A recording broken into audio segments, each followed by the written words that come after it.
बिस्मिल्लाहिर्रहमानिर्रहीम। नाज़रीन अस्सलाम वालेकुम, मैं हूँ इमरान वसीम। नाज़रीन, अब से कुछ देर पहले एक डेवलपमेंट तो ये हुई है कि साबिक़ वज़ीर आज़म बानी तहरीक इंसाफ इमरान खान ने एक बड़ा ऐलान किया है और वो ऐलान एक अहम शख्सियत को जान से मारने का है। अब ये ऐलान इमरान खान साहब ने क्यों किया है, कैसे किया है, किसको जान से मारने की इमरान खान ने धमकी दी है, एक तो इस बड़ी ख़बर की जो डिटेल हैं वो आपकी खिदमत में पेश करेंगे।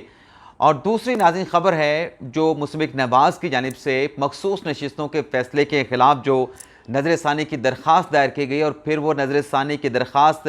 प्रैक्टिस एंड प्रोसीजर कमेटी में ज़ेर गौर आई, लेकिन कमेटी में 2-1 के तनासब से जो नून लीग की दरख्वास्त थी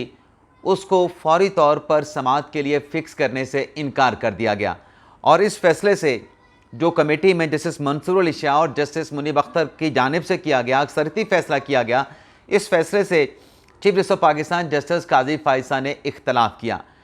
तो ये जो नाज़रीन प्रैक्टिस एंड प्रोसीजर कमेटी का इजलास हुआ है, इस इजलास के जो मीटिंग मिनट्स हैं वो पब्लिक कर दिए गए हैं, वो जारी कर दिए गए हैं। और इस मीटिंग मिनट के साथ chief justice of Pakistan justice काजी फायसा ने अपना इख्तलाफी नोट भी जारी किया है। तो इस नोट में काजी फायसा साहब क्या कहते हैं, ये डिटेल प्रोग्राम में आपके साथ हम शेयर करने जा रहे हैं। और तहरीक इंसाफ को किस किस्म का ख़तरा जो है वो लाहक हुआ है, जिसका आज PTI की जानिब से ऐलान किया गया है, ये क्या मामला है, क्या ख़तरा है जिसे भांपा है पाकिस्तान तहरीक इंसाफ ने, और फिर उसका ऐलान या एतराफ़ क्यों किया गया है। तो इन ख़बरों की तफसीलात प्रोग्राम में आपके साथ हम शेयर करने जा रहे हैं। लेकिन प्रोग्राम का आगाज़ करने से पहले आप मोहतरम नाजरीन से चैनल सब्सक्रिप्शन की दरख्वास्त करेंगे कि चैनल को सब्सक्राइब कर लें, बेल आइकॉन का बटन प्रेस करें और अगर आपको हमारी वीडियो पसंद आती है तो इसको लाइक भी करें और शेयर भी करें। आज मेरे एक दोस्त मुझे मिले, मिर्ज़ा साहब D8 में वो कौन सा फूड है, शाहजी फूड पे मिले। बड़े मोहब्बत दी, उन्होंने बड़ा प्यार दिया, उनका बहुत बहुत शुक्रिया। मेरा वीलॉग देखते हैं तो मैंने कहा उनका शुक्रिया जो है फिर मैं अपने वीलॉग में ही अदा करूँगा। तो नाज़रीन, पहली ख़बर से गुफ्तगू का आगाज़ करते हैं, जिसमें जो 2 रोज़ पहले जुमेरात को रोज़ प्रैक्टिस एंड प्रोसीजर कमेटी का जो इजलास हुआ, जिसमें नून लीग की जानिब से नज़रसानी की 2 अलग अलग दरख्वास्तें दायर की गई, क्योंकि सुन्नी इत्तेहाद कौंसिल की 2 अपीलें थीं। तो नून लीग ने 2 अलग अलग नज़रसानी की दरख्वास्तें दायर की और 2 नज़रसानी की दरख्वास्तों के साथ 2 मुतफ़र्रिक़ दरख्वास्तें कि प्रैक्टिस एंड प्रोसीजर कानून के तहत अर्ली हेयरिंग की जो दरख्वास्त आती है उस पर आपने 14 दिन के अंदर नज़रसानी की दरख्वास्त को आपने समाअत के लिए फ़िक्स करना है। ये नाज़रीन प्रैक्टिस एंड प्रोसीजर एक्ट का सेक्शन गालिबन 7 है, जिसमें इस बात को कैटर करने के लिए कि नज़रसानी की दरख्वास्त सुप्रीम कोर्ट में आए और आके पड़ी ना रहे, तो प्रैक्टिस एंड प्रोसीजर कानून में इस बात का हक दे दिया गया कि अगर फ़ैसले से आप मुतासरा हैं, सुप्रीम कोर्ट के फ़ैसले से आप मुतासरा हैं, तो फिर आप नज़रसानी दायर करके फौरी तौर पर 14 दिन के अंदर उस समाअत के लिए फ़िक्स करने की इस्तदा कर सकते हैं, दरख्वास्त कर सकते हैं। तो ये जो नाज़रीन मामला है नज़रसानी वाला, ये अभी 2 रोज़ पहले जैसे मैंने कहा कि जुमेरात के रोज़ जब प्रैक्टिस एंड प्रोसीजर कमेटी में ज़ेर गौर आया, लेकिन जो कमेटी की अक्सरियत है जिसमें मोहतरम मंसूर अली शाह साहब और जस्टिस मोहतरम मुनीब अख्तर साहब ने जो है वो कसरत राय के साथ फ़ैसला किया कि नून लीग की ये जो दरख्वास्तें हैं नज़रसानी की, इनको फ़िक्स नहीं किया जा सकता। तो इस हवाले से नाज़रीन मीटिंग मिनट से जो ख़बरें उस वक्त चलती रहीं कि बड़ी तकरार हो गई, ऐसा हो गया, जजेस एक दूसरे का सर फाड़ने पे आ गए। तो अब एक्चुअली इस इजलास में हुआ क्या है वो कहानी, ये एक तो मीटिंग मिनट से वाज़ेह होती है, जिस पर ज़ाहिर सी बात है कि मीटिंग मिनट से होते हैं वो जज साहबान को, कमेटी के अरकान को दिखाए जाते हैं। और फिर चीफ जस्टिस काजी फायसा साहब ने अपना इख्तलाफी नोट भी जारी किया है। तो सबसे पहले तो नाज़रीन जो मीटिंग मिनट्स हैं वो आपको बता देते हैं। मीटिंग मिनट्स में नाज़रीन ये कहा गया है कि जब ये इजलास शुरू हुआ प्रैक्टिस एंड प्रोसीजर कमेटी के हवाले से, तो इसमें जो रजिस्ट्रार साहबा हैं उनकी तरफ से ये कहा गया कि ये 2 नज़रसानी की दरख्वास्तें दायर हुई हैं, जिसमें यह कहा गया है कि 15 रोज़ के अंदर जो आपने डायरेक्शन जारी कर रखी हैं कि 15 दिन के अंदर इस फैसले के ऊपर अमल दरामद किया गया और ऐसा किया जाए, ये टाइम लाइन हो गई इलेक्शन कमीशन को हमारे फैसले पर अमल दरामद करने की। तो जो नज़रसानी की दरख्वास्तें कमेटी में रजिस्ट्रार साहबा ने बताया कि उसमें यह कहा गया है कि अगर फौरी तौर पे ये नज़रसानी की दरख्वास्तें समाअत के लिए फ़िक्स नहीं होती, तो इस सूरत में जो मुतासरा फ्रीक है उसको नाकाबिल तलाफ़ी यानी इर्रिपेयरेबल जो है वो नुकसान पहुँचेगा। और इसके नतीजे में ये कहा गया कि ये जो नज़रसानी की दरख्वास्तें हैं ये गैर मौसर हो जाएंगी। माज़रत मुझे वीडियो रोकना पड़े क्योंकि मुझे अचानक से याद आया कि मेरा एक पेज जो है वो कहीं पे खो गया है। उस पेज के ऊपर भी कुछ नोट्स थे इसी मामले से जुड़े थे, जो नाज़रीन मैं आपको बता रहा था कि नज़रसानी की दरख्वास्त नून लीग ने दायर की थी, जिसके ऊपर प्रैक्टिस एंड प्रोसीजर कमेटी का इजलास हुआ। तो उस इजलास में जस्टिस मंसूर अली शाह की जानिब से, क्योंकि सेक्रेटरी साहब ने जब कहा कि अर्जेंट हेयरिंग की दरख्वास्तें भी दायर की गई और 15 रोज़ के अंदर मुतासर अफरीक का यह कहना है कि अगर ये दरख्वास्तें समाअत के लिए फ़िक्स नहीं होती तो फिर ये मुकदमा नज़रसानी का गैर मौसर हो जाएगा। इस पर नाज़रीन जस्टिस मंसूर अली शाह और जस्टिस मुनीब अख्तर साहब ने कमेटी मिनट्स के मुताबिक, मैं नहीं कह रहा, कमेटी के मिनट्स कह रहे हैं कि सुप्रीम कोर्ट के रूल्स का हवाला दिया और फिर दोनों जज साहबान की तरफ से कहा गया कि नज़रसानी की जो दरख्वास्त है वही बहन सुन सकता है जिसने ये मुकदमा सुना हो, और वो जजेस दस्तयाब नहीं है, जजेस छुट्टियों पे चले गए हैं, गर्मियों की तातीलात का आगाज़ हो गया है। तो जजेस की जानिब से कहा गया कि मुनासिब होगा कि ये जो मुकदमा है इसे समर वेकेशन के बाद जजेस की अवेलेबिलिटी के बाद जो है वो समाअत के लिए जो है वो फिक्स किया जाए। चीफ जस्टिस कादी फायसा ने कमेटी मिनट्स के मुताबिक ये जवाब दिया कि आइन का आर्टिकल 188 जो है वो मुतासरा अफरीक को नज़रसानी दायर करने का हक देता है, और इस कॉन्स्टिट्यूशनल राइट की मौजूदगी में हमें जो नज़रसानी की दरख्वास्तें हैं उन्हें गर्मियों की छुट्टियों के ऊपर या जजेस की छुट्टियों के ऊपर तरजीह देनी चाहिए। चीफ जस्टिस कादी फायसा ने कहा कि हमने आइन और कानून के तहत हलफ उठा रखा है और आइन का आर्टिकल 188 भी आइन का हिस्सा है। तो अगर हम इस नज़रसानी की दरख्वास्तों को फ़िक्स नहीं करते और गर्मियों की तातीलात के बाद तक इसको ले जाते हैं तो ये इसे फ़िक्स ना करना नज़रसानी की दरख्वास्त को मुतासरा अफरीक के साथ जो है वो नाइंसाफ़ी होगी। चीफ जस्टिस कादी फायसा ने कहा कि अदालत अगर दोबारा खोलने की ज़रूरत पड़े इन नज़रसानी की दरख्वास्तों को फ़िक्स करने के लिए तो इसके लिए बेशक जजेस की छुट्टियां भी मनसूख करना पड़े तो मनसूख होनी चाहिए और नज़रसानी की दरख्वास्तों पर समाअत होनी चाहिए। इसके बाद नाज़रीन जस्टिस मुनीब अख्तर ने फिर ये जवाब दिया, रूल्स का हवाला दिया और शिकवा किया कि पहले ही जो रूल्स में जो सुप्रीम कोर्ट की छुट्टियाँ हैं जिसका आगाज़ जो है वो 15 जून या चीफ जस्टिस की मुकर्रर करदा तारीख से होता है और फिर सितंबर तक ये गर्मियों की तातीलात चलती हैं, उसमें पहले ही 1 माह की जो है वो कमी कर दी गई है। और फिर इसमें भी कहा गया कि मज़ीद इसमें किसी किस्म की करटेलमेंट यानी कमी करने की कोई गुंजाइश नहीं। अगर छुट्टियों को मनसूख करना है तो जस्टिस मुनीब अख्तर साहब ने कहा कि फुल कोर्ट का इजलास बुला के जो रूल्स हैं सुप्रीम कोर्ट के उनको अमेंड करके ही आप छुट्टियों को मनसूख कर सकते हैं। लेकिन अल्टीमेटली नाज़रीन फैसला कमेटी में ये हुआ कि 2-1 के तनासब से ये फैसला किया गया कि जो नज़रसानी की दरख्वास्तें हैं ये समर वेकेशन के बाद इनको समाअत के लिए फ़िक्स किया जाएगा जब जजेस तमाम जो है वो दस्तयाब होंगे, फुल कोर्ट के 13 जजेस। तो इसके बाद नाज़रीन आ जाता है जस्टिस कादी फैसल साहब का नोट। अब इस नोट में नाज़रीन क्या कहा गया है, इस नोट में नाज़रीन chief justice of Pakistan justice Qazi Faisal ये कहते हैं कि वो भी रूल्स और कानून का हवाला देते हैं और कहते हैं कि इनका आर्टिकल 188 जो है वो नज़रसानी का जो है मुतासरा अफरीक को अख्तियार देता है कि वो सुप्रीम कोर्ट से अपने फैसले पर नज़रसानी के लिए रजू करे, और कानून में जो है वो जल्द समाअत के लिए 14 दिन के अंदर मुकर्रर करने का भी कह दिया गया है। और फिर काजी फैसल साहब ने इसमें नाज़रीन क्या कहा, इसमें यह कहा गया कि जो हक है, जो आइनी हक दिया गया है मुतासरा अफरीक को आइन का आर्टिकल 188 के तहत और फिर प्रैक्टिस एंड प्रोसीजर कानून में जो हक दिया गया है ये किसी तरीके से भी जो है ये मुतासर नहीं होना चाहिए। इसमें नाज़रीन मज़ीद मैं अभी 1 मिनट एक साथ साथ बहुत सारी चीज़ें नाज़रीन चल रही होती हैं, माजरत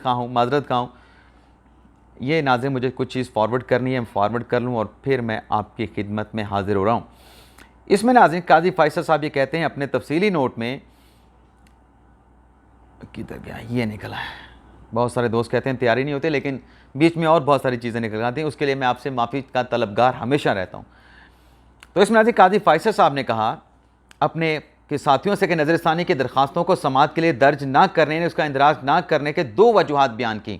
कि क्यों जस्टिस मुनीब अख्तर और जस्टिस मंसूर अली शाह ने कहा कि ये 2 वजूहात की बिना पर ये नज़रसानी की दरख्वास्तें फ़िक्स नहीं हो सकती। एक कहा गया कि अभी तक तफसीली फ़ैसला जारी नहीं हुआ, दूसरा ये कहा गया कि जो खुद जजेस के मतलब जो तफसीली फ़ैसला जारी नहीं हुआ, काजी फैसल साहब ने लिखा कि ये फ़ैसला खुद जजेस ने लिखना है, तो इस वजह से जो है वो नज़रसानी की दरख्वास्त समाअत के लिए फ़िक्स करने की ताख़ीर जो है वो नहीं होनी चाहिए। दूसरी वजह जो काजी फैसल साहब ने बयान की उसमें ये कहा गया कि अदालत किसी एक्ट की वजह से, इसके भी आगे चलते हैं, अगर इस तरह के मंजरनामों को कबूल कर लिया जाए तो ये भी इतना ही दुरुस्त होगा कि तफसीली वजूहात जानबूझकर ताख़ीर का शिकार हैं या कभी फ़राहम नहीं की गई और इस तरह आइन और जो नज़रसानी की दरख्वास्त फ़राहम करता है वो कानून और फौरी समाअत का हुक्म देता है, बिल्कुल बेमानी हो जाएगा। यानी काजी फैसल साहब आसान अल्फाज में ये कह रहे हैं कि ये जो कहा गया कि तफसीली फ़ैसला अभी जारी नहीं हुआ, तो तफसीली फ़ैसले में लिखने में जानबूझ के ताख़ीर भी हो सकती है। तो इस ताख़ीर के नतीजे में हो सकता है कि जो हक़ है नज़रसानी का वो मुतासर हो जाए और वो बेमानी हो जाए नज़रसानी का जो हक़ है, तो ये नहीं होना चाहिए। मेरे मौजूद साथियों की तरफ से नज़रसानी की दरख्वास्त पर समाअत ना करने की दूसरी वजह गर्मियों की छुट्टियों का आगाज़ है और ये कि एक जज बैरून मुल्क है और इस सिलसिले में सुप्रीम कोर्ट के रूल्स 1988 का हवाला दिया गया।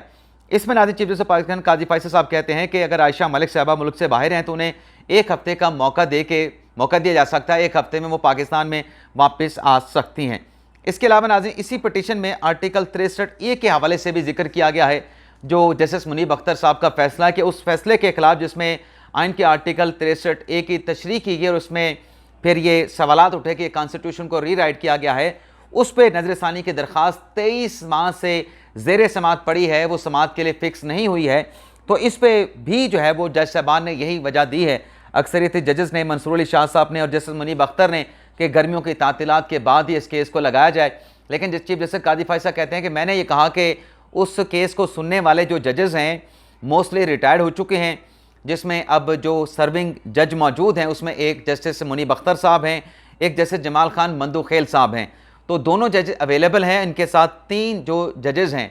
वो नए शामिल किए जाएँ, जिसमें जस्टिस अपने मंसूर अली शाह, जस्टिस अमीनुद्दीन खान और जस्टिस एक और भी है नाज़रीन, मैं आपको नाम बता देता हूँ कि किसको शामिल करना है, मैंने वैसे लिख लिए थे, अब पता नहीं मैं कहाँ गंवा बैठा हूँ। जस्टिस मंसूर अली शाह और जस्टिस याह्या अफरीदी को शामिल करने का काजी फैसल साहब ने जो है कहा। यानी काजी फैसल साहब ने जो बेंच बनाया है 63A की नज़रसानी की दरख्वास्तों पे, उसको हेड करेंगे justice Mansoor Ali Shah, justice Munib Akhtar, justice Yahya Afridi, justice Jamal Khan Mandokhel और अगले जज कौन हो गए, ये तो नाज़रीन मेरा हाल है, अमीनुद्दीन खान साहब इस बेंच में शामिल होंगे। यानी सीनियर जजेस को सुप्रीम कोर्ट के इसमें शामिल किया गया है। तो और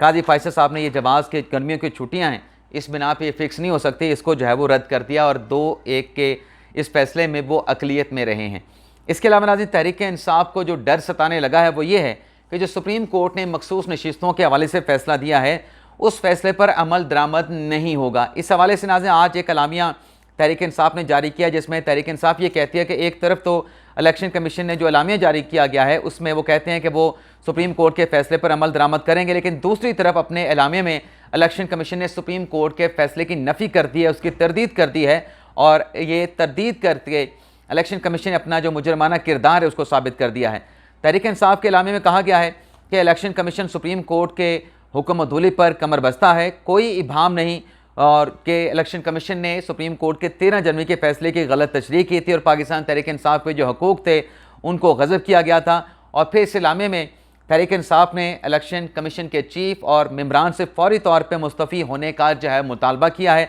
और साथ में ये कहा गया है कि ये जो इनहराफ करने की कोशिश की जा रही है, सुप्रीम कोर्ट के फैसले से इनहराफ करने की जो कोशिश की जा रही है, इसके बड़े संगीन नताइज जो है वो फेस करना पड़ेंगे इलेक्शन कमीशन के चीफ और मेम्बरान को। अच्छा नाज़रीन, हम बात कर रहे थे कि एक नज़रसानी की दरख्वास्त मुस्तफ़ा नवाज़ ने दायर कर दी, लेकिन 3 मज़ीद नई नज़रसानी की दरख्वास्तें मुस्तफ़ा नवाज़ की साबका खातून रुकन असम्बली हुमा अख्तर चुगताई, महजबीन अब्बासी, सईदा आमना बतूल की जानिब से 3 दरख्वास्तें नज़रसानी की सुप्रीम कोर्ट ऑफ पाकिस्तान में दायर की गई, जिसमें यह कहा गया कि सुन्नी इत्तेहाद कौंसिल ने तो मखसूस नशिस्तों की फहरिस्त नहीं दी थी। ये तस्लीम शुदा हकीकत है, ये तस्लीम शुदा हकीकत है कि मखसूस नशिस्तों की फहरिस्त सुन्नी इत्तेहाद कौंसिल ने नहीं दी थी और ये पूरा का पूरा केस जो है वो सुन्नी इत्तेहाद कौंसिल के गिर्द घूम रहा था। आइन में 15 दिन की मोहलत देने की कोई गुंजाइश नहीं, ये कॉन्स्टिट्यूशन को रीराइट किया गया है इस मुख्तसर फैसले के ज़रिए, और जो असूल तयशुदा जो असूल हैं इस किस्म के मामलात के हवाले से उसको नज़रअंदाज करके नया एक प्रोसीजर जो है सुप्रीम कोर्ट ने अपने मुख्तसर फैसले में अडॉप्ट किया है। इन नज़रसानी की दरख्वास्तों में आज इस्तदा ये की गई है कि 12 जुलाई का जो सुप्रीम कोर्ट का मुख्तसर फैसला है मखसूस नशिस्तों के हवाले से उसको कलअदम करार दिया जाए और जो नज़रसानी की दरख्वास्तें हैं उनको एक्सेप्ट किया जाए। अब आ जाते हैं नाज़रीन, जो अडयाला जेल में इमरान खान साहब के 190 मिलियन पाउंड केस की जो समाअत हुई है उसका अहवाल भी आपके साथ शेयर कर लें। एक तो नाज़रीन जो आज़म खान का बयान रिकॉर्ड हुआ था, आज आज़म खान पे इमरान खान साहब और बुशरा बीबी साहब के वकला की जानिब से जो जिरा है उसको मुकम्मल कर लिया गया। इसके बाद परवेज़ खटक और ज़ुबैदा जलाल पे आज इमरान खान साहब के वकला ने तो अपनी जरा मुकम्मल कर ली है, लेकिन जो बुशरा बीबी साहब के वकील हैं वो आइंदा समात पे परवेज़ खटक और ज़ुबैदा जलाल पे अपनी जिरा का आगाज़ करेंगे। इस केस की समात के दौरान नाजरीन खालिद यूसुफ जो कि इमरान खान साहब के लीगल टीम का हिस्सा है, उनकी जानिब से इमरान खान को जेल में अंग्रेज़ी अखबार फ्राहम करने की जो एक दरख्वास्त जो है वो दायर कर दी गई है। इसके अलावा नाज़रीन समात के बाद जो गैर रस्मी इमरान खान साहब की गुफ्तगू हुई है उसके चीदा पॉइंट्स मैं आपके साथ शेयर करने जा रहा हूँ। एक तो नाज़रीन इमरान खान साहब ने कहा कि बन्नू में जो कुछ हुआ उस पर मैंने KP हुकूमत से कहा है, जो वहाँ पे वाक़या हुआ और फिर हालात ख़राब हुए, तो इसके ऊपर मैंने वज़ीर आला खैबर पख्तूनख्वा अली मीन गंडापुर से कहा है कि आप इस मामले की जुडिशल इंक्वायरी कराएं। और सबको मालूम है कि बन्नू में जो मॉब था, जो रैली थी, उस पर किसने जो है वो फायरिंग की है। अगर सबको मालूम है तो फिर मेरे ख्याल से जुडिशल कमीशन बनवाने की तो ज़रूरत नहीं। वैसे भी खान साहब ने जब कह दिया कि सबको मालूम है तो फिर गुंजाइश नहीं रहती, जवाज़ नहीं रहता जुडिशल कमीशन बनाने, क्योंकि खान साहब का कहा तो PTI के वोटर सपोर्टर के मुताबिक पत्थर पे लकीर है। फिर इमरान खान साहब कहते हैं, उनसे सहाफ़ी ने सवाल किया कि आपकी पार्टी ने इंदिया दिया है कि अदम एतमाद की तहरीक के हवाले से पाकिस्तान पीपल्स पार्टी के साथ रब्ता हो सकता है, तो इमरान खान साहब ने जवाब दिया कि नून लीग और पाकिस्तान पीपल्स पार्टी में कोई फ़र्क नहीं, पीपल्स पार्टी भी फार्म 47 की पैदावार है। और फिर इमरान खान साहब ने कहा कि अदम एतमाद की तहरीक से हट के किसी भी मसला हो या किसी भी इशू पर जो हम पाकिस्तान पीपल्स पार्टी के साथ हमारी बात नहीं होगी, हम पीपल्स पार्टी के साथ बात नहीं करेंगे। फिर इमरान खान साहब से आर्टिकल 6 का मुकदमा बनाने की बात की गई कि आपके खिलाफ हुकूमत आर्टिकल 6 का मुकदमा बना रही है, तो इमरान खान साहब ने कहा कि 90 दिनों के अंदर इलेक्शन इन्होंने नहीं कराए, मुकदमा तो इनके खिलाफ होना चाहिए, आर्टिकल 6 इन पे लगना चाहिए। फिर सहाफ़ी ने सवाल किया कि अगर फैसले पर अमल दरामद ना किया तो आप क्या करेंगे, तो इस पर इमरान खान साहब ने कहा कि अगर इलेक्शन कमीशन सुप्रीम कोर्ट के फैसले पर अमल दरामद नहीं करता तो इलेक्शन कमीशन के ऊपर भी आर्टिकल 6 लगना चाहिए। और फिर इमरान खान साहब ने कहा कि मेरी अगर अहलिया बुशरा बीबी साहबा को कुछ हुआ, मेरी बीवी को अगर कुछ हुआ, तो जिनका मैंने नाम लिया था उनको मैं ज़िंदा नहीं छोड़ूंगा। अब नाज़रीन आप थोड़ा सा अपने हादसे पे जोर डालें और याद करें कि पिछले दिनों खान साहब ने कहा था कि अगर मेरी बीवी बुशरा बीबी साहबा को कुछ हुआ तो मैं फ़लाँ को नहीं छोड़ूंगा। आज इमरान खान साहब कह रहे हैं कि उनको ज़िंदा नहीं छोड़ूंगा अगर मेरी अहलिया को कुछ हुआ। अब नाज़रीन वो फ़लाँ कौन हैं? या तो कौमी सलामती के इदारों के सरबराहान हैं, या आला अफसरान हैं, या फिर उन्हीं महकमों से, उन्हीं इदारों से ताल्लुक़ रखते हैं।